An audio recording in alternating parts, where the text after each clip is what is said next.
குரு எதையும் மிகைப்படுத்தக்கூடியவர். குரு என்று சொன்னாலே ஞானத்திலும் மிகுதி. இப்போல்லாம் ஏஐ அப்படின்றான்.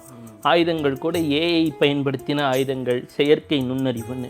அப்போது அதனால் ஏற்படக்கூடிய அழிவுகளும் அதிகம். எல்லா நாடுகளுமே நேரடி பாதிப்புன்னு ஒன்று இருக்குது, மறைமுக பாதிப்புன்னு ஒன்று இருக்குது. எல்லாருக்கும் ஒரு நாட்டை சார்ந்து தான் மற்றொரு நாடு, யாரும் தனித்து இயங்கிறது கிடையாது.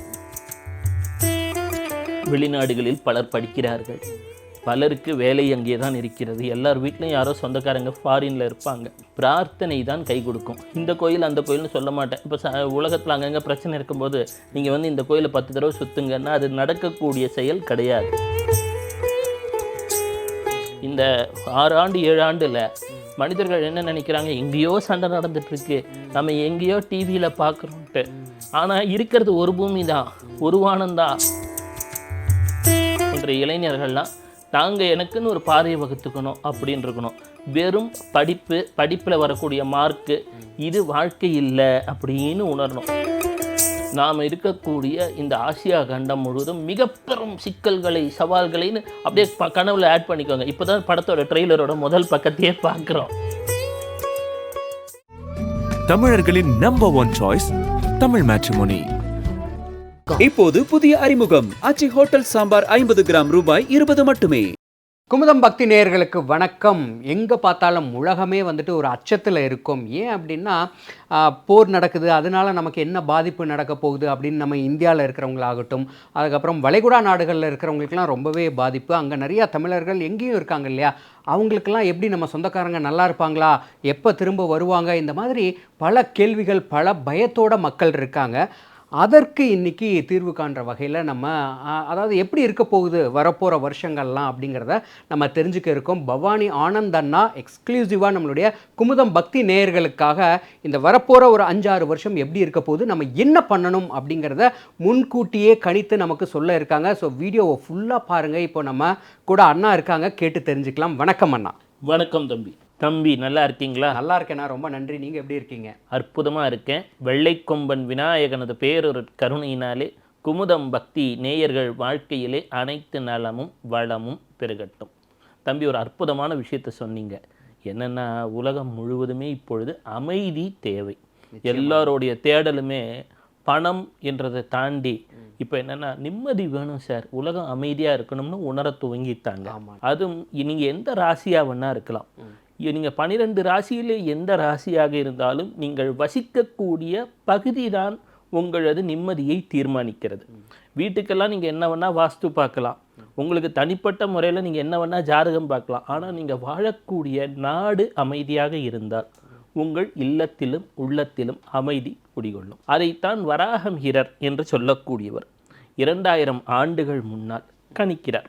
அவர் என்ன சொல்கிறாருன்னா, தனிநபர் ஜாதகங்கள் ஓரளவு முக்கியம், முதல்ல தெரிஞ்சுக்க வேண்டியது. ஆனால் ஒரு நாட்டின் ஜாதகமும் அந்த நாட்டின் மன்னனின் ஜாதகமும் தான் மக்களின் வாழ்க்கையிலே பேசும் என்று ஒரு வரி சொல்கிறார். இப்போது நமக்கு யுகாதி அப்படின்னு ஒரு பண்டிகை வரப்போகிறது. 19/3/2026. இந்த 19/3/2026 என்பதை அதோடைய ஒரிஜினல் பேர் யுகத்தின் ஆதி என்று வராகமிஹிரர் கணக்கிட்டது. இவர் என்ன சொல்றாருன்னா, அதை அடிப்படையாக கொண்டு ஒரு ஜாதக கட்டத்தை உருவாக்க வேண்டும். அது அந்த ஆண்டு உலகத்தில் நிகழ்வதை உணர்த்தும் என்கிறார். இது வராகமிஹிரர் என்று சொல்லக்கூடியவர் விக்ரமாதித்யன் அவையில் இருந்த ஜோதிடத்தின் தந்தை என்று சொல்லக்கூடிய கணித மேதை சொல்லக்கூடிய கருத்து. அந்த பண்டிகையில் என்ன பண்ணுவாங்கன்னா, 5 வித பொருட்களை கலப்பாங்க. கசப்பு, இனிப்பு, துவர்ப்பு. எதுக்குன்னா, எல்லாம் கலந்தது தான் வாழ்க்கை, அதை நீங்கள் ஏற்றுக்கொள்ள பழகிக்கொள்ள வேண்டும் என்பதுதான் அதோடைய தத்துவம். இந்த ஆண்டு அந்த வருஷத்துக்கு பஞ்சாங்க பலன் அப்படின்னு படிப்பாங்க. இந்த ஆண்டு அதன் மன்னன் பெயர் குரு என்று சொல்கிறார்கள். குரு மகாபாரத காலத்திற்கு பிறகு ஒரு ஆண்டின் மன்னனாக இருந்து அதிசாரத்தில் செல்கிறார். சூப்பர் ஆக்சிலரேட்டட் மூமெண்ட்டில் மகாபாரதம் என்று படித்தால் அந்த கதை முடியும் போது பலர் அந்த கதையிலேயே இல்லை. ஆரம்பிக்கும் போது இருந்த பாதி கேரக்டர்ஸ் கூட கிடையாது. 1/5 மட்டும்தான் கதையில் மிஞ்சுகிறது. அப்போ என்ன சொல்ல வருது இது அப்படின்னா, இந்த 6 ஆண்டுகள் 2026 முதல் 32 வரை குரு வெகு வேகமாக சொல்லும் பொழுது ருத்ரன் என்ற நிலையை எடுப்பார். இந்த ஆண்டோட பேரும் ருத்ர என்றுதான் பெயர். அப்போ என்னன்னா குரு மன்னனாக இருக்கிறார், அவருக்கு ஆலோசனை வழங்கக்கூடியவர் என்பவர் செவ்வாய் என்கிறார்கள். செவ்வாய்னா போர் வீரனை குறிக்கும். குரு எதையும் மிகைப்படுத்தக்கூடியவர். குரு என்று சொன்னாலே ஞானத்திலும் மிகுதி. இப்போல்லாம் ஏஐ அப்படின்றான். ஆயுதங்கள் கூட ஏஐ பயன்படுத்தின ஆயுதங்கள், செயற்கை நுண்ணறிவுன்னு. அப்போது அதனால் ஏற்படக்கூடிய அழிவுகளும் அதிகம். எந்த அளவுக்கு ஆக்கம் அதிகமோ ஒரு குருவினால், அவரால் அழிவையும் உருவாக்க வல்லக்கூடியது தான் அந்த கிரகம். மீண்டும் வருகிறோம். இந்த ஆண்டின் பாதுகாவலர் சந்திரன் என்கிறார்கள். சந்திரன் வளர்பிறை தேய்பிறை இரண்டுமே இருக்கக்கூடியது, எனவே தாய்மைக்குரியது. இதனால என்ன பாதிப்பு? புதன் என்று சொல்லக்கூடியவர் பொருளை விநியோகம் செய்யக்கூடிய கிரகம் இந்த ஆண்டு. அப்போ புதன் ஒரு வருடத்திலே 4 முறை வக்கிரமாகும். அப்போ பொருளாதார ஏற்றத்தாழ்வுகள் திடீர் என்று உலகம் முழுவதுமே ஏற்படும். கரன்சி வேல்யூ என்று சொல்லக்கூடியது தடுமாற துவங்கும். டிஜிட்டல் கரன்சி என்பதற்கு செல்லலாமா என்று ஐரோப்பிய நாடுகள், பிரிக்ஸ் நாடுகள் யோசிக்க துவங்கும். அவ்வாறு யோசிக்க துவங்கினால் ஃபியட் கரன்சி என்கின்றோம் இல்லையா, அச்சடிக்கப்பட்ட பணம், இதன் மதிப்பு உலகெங்கும் சீட்டுக்கட்டு கோபுரங்கள் போல கவிழத் துவங்கி விடலாம். இது ஆண்டின் ஜூலைக்கு பிறகு மிகுதியாக காணலாம். தற்பொழுதுள்ள சூழ்நிலை, செவ்வாயும் ராகுவும் கும்பத்திலே சேர்க்கை. செவ்வாய் என்று சொன்னால் போர் வீரன், ராகு என்று சொன்னால் பேராசை, கும்பம் என்று சொன்னால் எண்ணெய் கிணறுகள் இருக்கக்கூடிய பகுதி. இதிலிருந்து சரி, இந்த ஏப்ரல் 2ஆம் தேதிக்கு பிறகு இதே செவ்வாய் என்பவர் மீனத்திற்கு செல்கிறார். மீனம் என்றால் கடல்சார் பகுதிகள், மீனம் என்றால் கிழக்கின் ஆசிய நாடுகள், இன்னும் தள்ளி போகும். அதே மீனம் என்று சொன்னால் சிறு சிறு தீவுகள். இந்த மீனத்திலே 4 கிரக சேர்க்கை. என்னென்னா சூரியன் சனி, ரெண்டும் டிஃபரெண்ட் எனர்ஜி. சூரியன் என்றால் மன்னர்களை குறிக்கும், சனீஸ்வரன் மக்களை குறிக்கும். அப்போது பெரும் ஆட்சியாளர்களுக்கு இந்த ஆண்டு அவ்வளவாக சிறப்பாக இருக்காது. ஒரு எப்படி சொல்லுவாங்க, நெடுங்காலமாக ஆட்சியில் இருப்பவர்களுக்கு ஒரு பதவியிலே தள்ளாட்டத்தை தந்துவிடும், அல்லது ஒரு சரிவை தர துவங்கிவிடும்.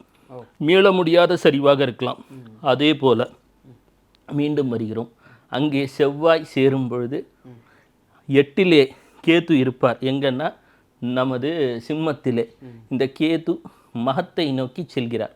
எப்பவுமே குருவும் கேத்துவும் கூடக்கூடிய ஆண்டுகள் ஒரு 14 வருடங்களுக்கு ஒரு முறை இருக்கும். அதனால தான் ராமர் 14 வருடம் வனவாசம், கிருஷ்ணர் அந்த 14 பஞ்சபாண்டவர். மீண்டும் வருகிறோம். செவ்வாய் 40 நாள்னோ, சபரிமலை ஐயப்பனுக்கு 41 நாள் விரதம் இருப்பாங்க. அந்த ஒரு டியூரேஷன், அந்த வினை குறையணுன்ட்டு. இந்த செவ்வாய் அதோடு நிற்பாரான்னா மே மாதத்திற்கு பிறகு மேஷத்திற்கு செல்லுவார். மேஷம் என்றால் தலையை குறிக்கக்கூடியது, தலை நகரங்களை குறிக்கக்கூடியது. மேஷம் என்று சொன்னால் ஐரோப்பாவை குறிக்கக்கூடியது.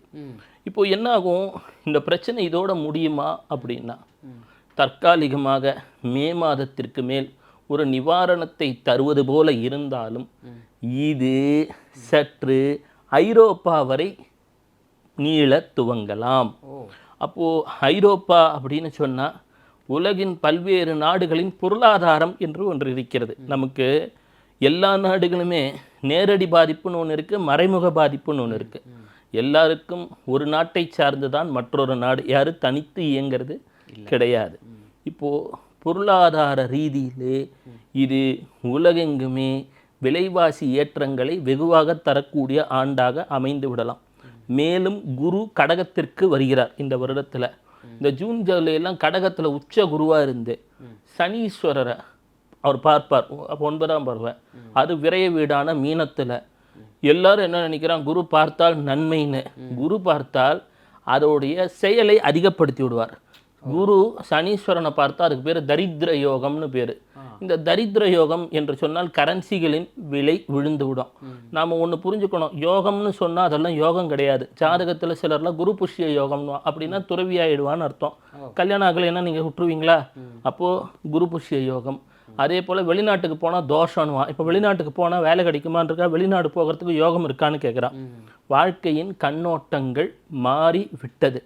எனவே தோஷம் என்று எடுத்துக்கொண்டால் நாம் இப்போ 3 தலைவர்கள் உலகத்திலே இந்த யுத்தங்கள் நடக்கும் பொழுது 3 பேருமே கிரகணத்தில் பிறந்தவர்கள் தான் இந்த யுத்தத்தையே தீர்மானிச்சிட்டு இருக்காங்க. இந்த வல்லரசு நாட்டின் தலைவரும் சரி, பாக்கி 2 பேரும் கிரகணத்தில் ஒரு மோசமான கிரக அமைப்புகளில் பிறந்தவங்க. எவ்வளோ உயர் பதவியில் இருக்காங்க. அவங்கவுங்க சாதாரணமாக சின்னதாக ஒரு அரசியலில் முகம் தெரியாதான்னு நினைக்கிறோம். முதல்ல தெரிஞ்சுக்க வேண்டியது உடனே கிரகணத்தில் பிறந்தாலோ அமாவாசையில் பிறந்தாலோ நம்ம முடிஞ்சிருவோன்னு கிடையாது. ஆஹா ஓஹோன்னு உலகத்தோட தலைவிதியை தீர்மானிக்கிறாங்க. 1 ஆஸ்ட்ரோடாமஸ் என்று சொல்லக்கூடிய பேரறிஞர் 4 months என்று எழுதினார். அமெரிக்க அதிபர் 47வது அதிபர். ஈரானின் ஆட்சி காலம் 47 வருடங்கள் நடந்துட்டு இருக்கு. 4 என்பது நமக்கு தெரியும் ராகு, 7 என்று சொன்னால் கேத்து. ராகு கேத்துவின் ஆட்டம் என்றே சொல்லலாம். இது எங்கே தான் போய் நிற்கும்? அப்போ இப்படியே போயிட்டு இருந்தா வெளிநாடுகளில் பலர் படிக்கிறார்கள், பலருக்கு வேலை அங்கே தான் இருக்கிறது, எல்லார் வீட்லையும் யாரோ சொந்தக்காரங்க ஃபாரின்ல இருப்பாங்க. இது என்னன்னா பிரார்த்தனை தான் கை கொடுக்கும். இந்த கோயில் அந்த கோயில்னு சொல்ல மாட்டேன். இப்போ உலகத்தில் அங்கங்கே பிரச்சனை இருக்கும்போது நீங்கள் இந்த கோயிலை 10 தடவை சுற்றுங்கன்னா அது நடக்கக்கூடிய செயல் கிடையாது. அவரவர் வீட்டில் ஒரு 5 நிமிஷம் 10 நிமிஷம் நல்லபடியாக இதெல்லாம் சரியாகணும்னு வேண்டிக்கலாம். அப்போ ஏன் இயற்கை இந்த மாதிரி திடீர்னு மாறிச்சு? வருஷம் செவ்வாய் ராகுலாம் சேர்றதெல்லாம் சாதாரண நிகழ்வு. ஒன்றும் பல 100 வருஷத்துக்கு ஒரு முறை சேர்றதெல்லாம் கிடையாது. செவ்வாய் 40 நாளைக்கு ஒரு தடவை ஒரு கட்டத்தை கடக்கிற கிரகம். எப்படியோ ஒரு ராகுவை ஒரு 1.5 வருஷத்தில் மீட் பண்ணணும்னு வச்சுப்போம். என்னன்னா அருணன், வருணன், யமன் என்று 3 கிரகங்கள் உண்டு. Neptune, Uranus, Pluto. இதில் வராகமிகிரர் தான் இதை பற்றியெல்லாம் குறிப்பு.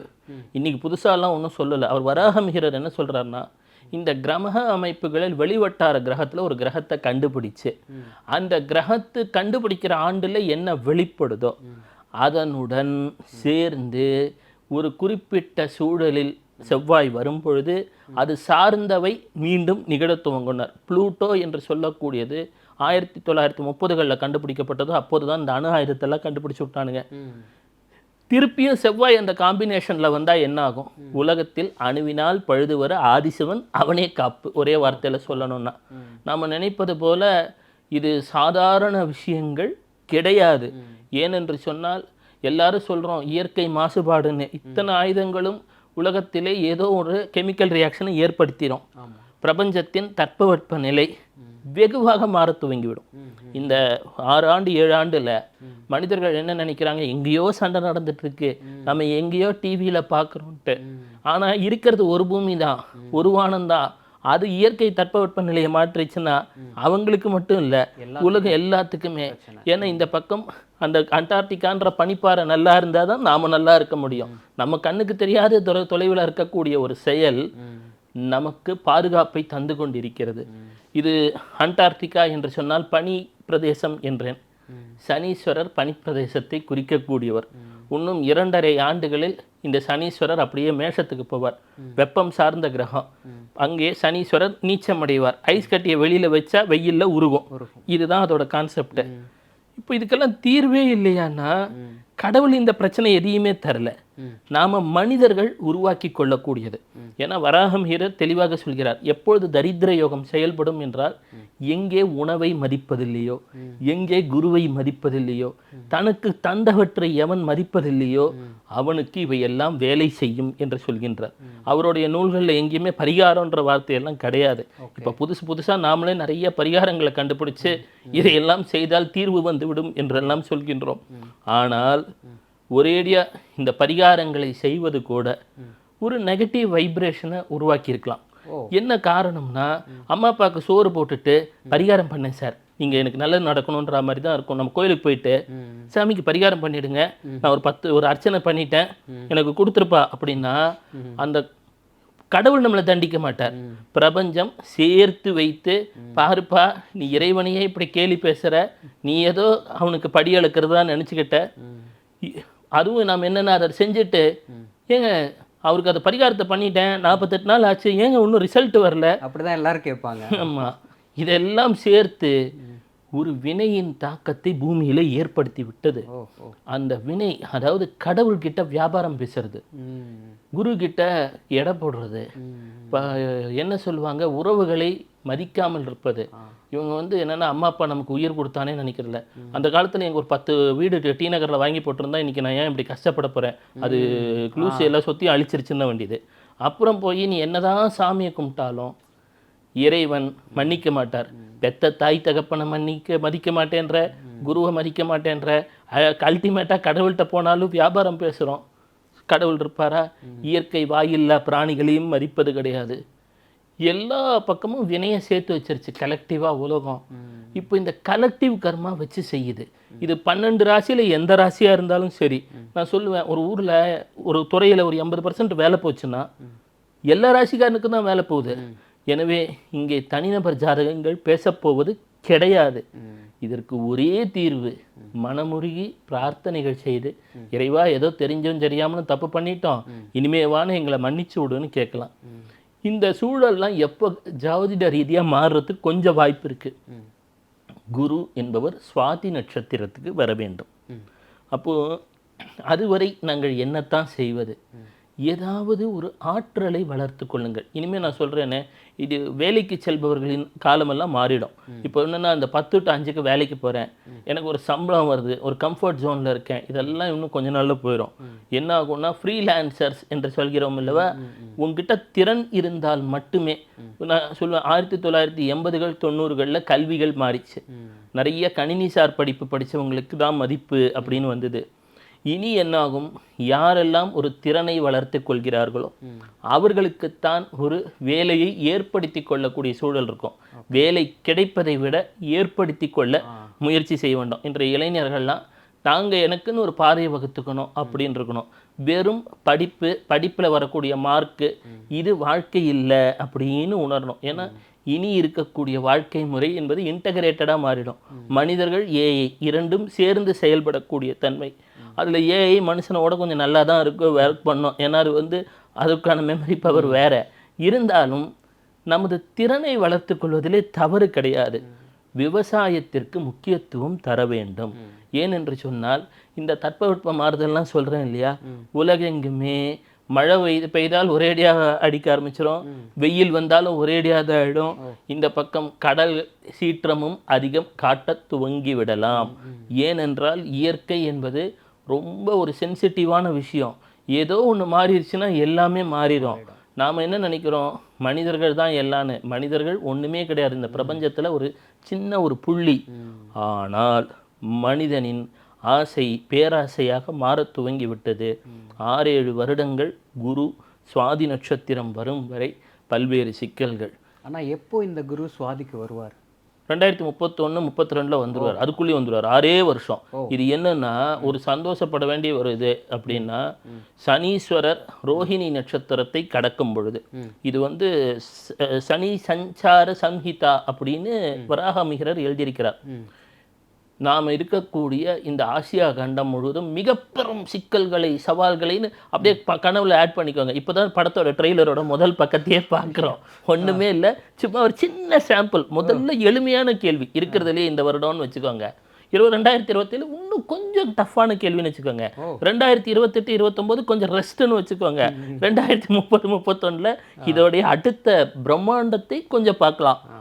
அது வந்து கொஞ்சம் கஷ்டமான கேள்வி. ஆனால் 2034 இது ஒரு யுத்தம், ஒரு பெரிய ஸ்பைக்கு எடுக்கும். ஏதோ ஒரு பகுதியில் ஒரு ஸ்பைக்கு, அதில் தாண்டவங்களா தாண்டிடுவாங்க. என்னன்னா 31க்கு அப்புறம் நல்லா இருக்கும்னு நினச்சா அதுக்கப்புறமும் இது என்னன்னா, பிரபஞ்சம் அப்படி குரு வந்து தெளிச்சு ஒரு படத்தில் சொல்லுவாங்க தெரியுமா, பிரபஞ்சம் மக்களை அப்படி கொஞ்சம் இது பண்ணும். ஓகே, ரெடி ஆகிட்டியா மாப்பிள்ள, சரி இன்னும் 2 திருப்பியும் ரெடி ஆகிட்டியா மாப்பிள்ளன்னு.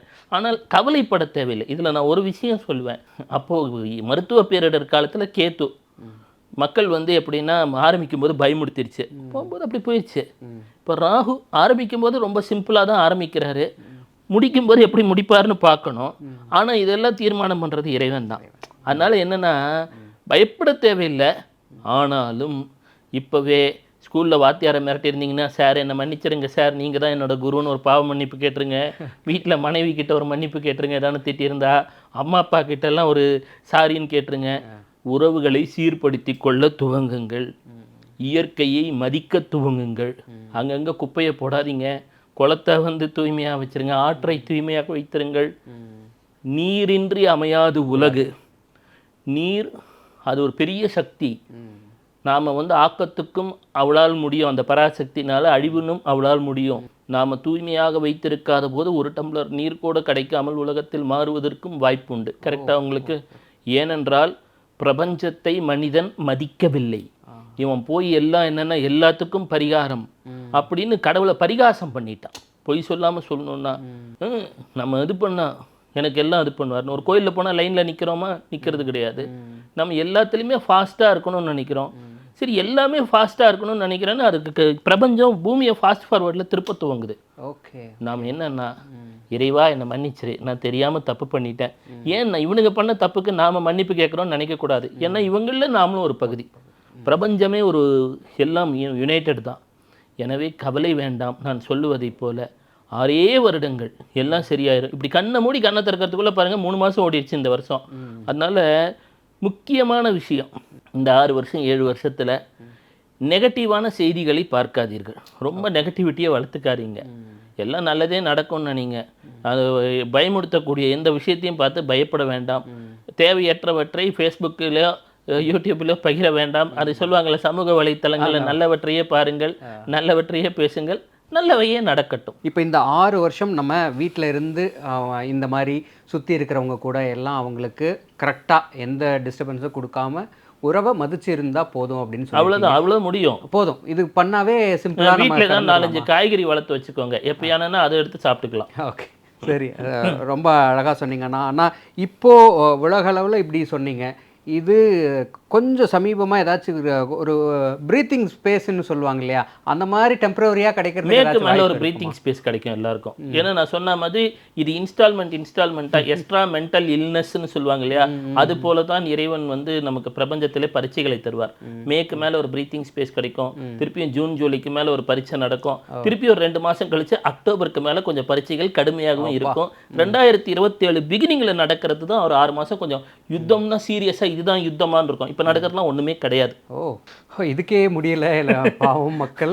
சரி, நீங்கள் சொல்கிற மாதிரி ஃபாலோ பண்ணுறது ரொம்ப சுலபமாக இருக்குது. பெரிய பெரிய பரிகாரம்லாம் ஈஸியாக இருக்குது. அப்பா அம்மாவை மதிக்கிறது, கூட வேலை செய்கிறவங்க கூட ஸ்மூத்தாக போகிறது, இந்த மாதிரி ஈஸியாக இருக்குது. ஸோ இது எங்களுக்கு ஃபாலோ பண்ண தான் முடியும் கண்டிப்பாக. ஏன்னா நேர்கள், குமுதம் பக்தி நேர்கள் எல்லா கண்ட்ரிலையும் இருக்கிறவங்க பார்ப்பாங்க. கண்டிப்பாக அவங்களுக்கு இது ரொம்ப ஈஸியாக சுலபமாக சொல்லிட்டீங்க. ரொம்ப நன்றி. அதாவது இந்த 7 வருஷம் 6 வருஷம் நமக்கு எப்படி இருக்க போகுதுங்கிறத இன்னைக்கு நம்ம குமுதம் பக்தி நேயர்களுக்காக பதிவு பண்ணியிருக்கீங்க. அண்ட் அதுக்கு என்ன ரெமடிங்கிறதையும் ரொம்ப ரொம்ப ரொம்ப சிம்பிளாக சொல்லிட்டீங்க. ரொம்ப நன்றி அண்ணா. ரொம்ப ரொம்ப நன்றி. தாத்தா பாட்டியெல்லாம் இறந்தவர்களை தவறாக பேசக்கூடாது. முக்கியமாக சொல்லுவேன், இந்த ராகு தோஷம் கேது தோஷம்லாம் என்னென்னா 3 தலைமுறை முன்னாடி நமக்குன்னு முகமே தெரிஞ்சிருக்காது. எங்கள் தாத்தா என் சொத்தை சரியாக பிரித்து கொடுக்கல, எங்கள் பாட்டி இப்படி பேசிருச்சுன்னு இந்த புறம் பேசுகிறத நிறுத்திடுங்க. ராகு கேது அதிகமாக மிதிக்க மாட்டார், பார்த்து கருணை காட்டுவார். ரொம்ப சிம்பிள் தானா, ஃபாலோ பண்ணால் ஓகேவா இருக்கும். ரொம்ப ரொம்ப ரொம்ப நன்றி. சிவா. மக்களின் நாடி துடிப்பை உணர்ந்த செய்தி தொகுப்புகள், அரசியல் களத்தை உற்றுநோக்கும் கோணங்கள். உங்கள் குமுதம் நியூஸ் 24/7 லிங்க் டிஸ்கிரிப்ஷனில்.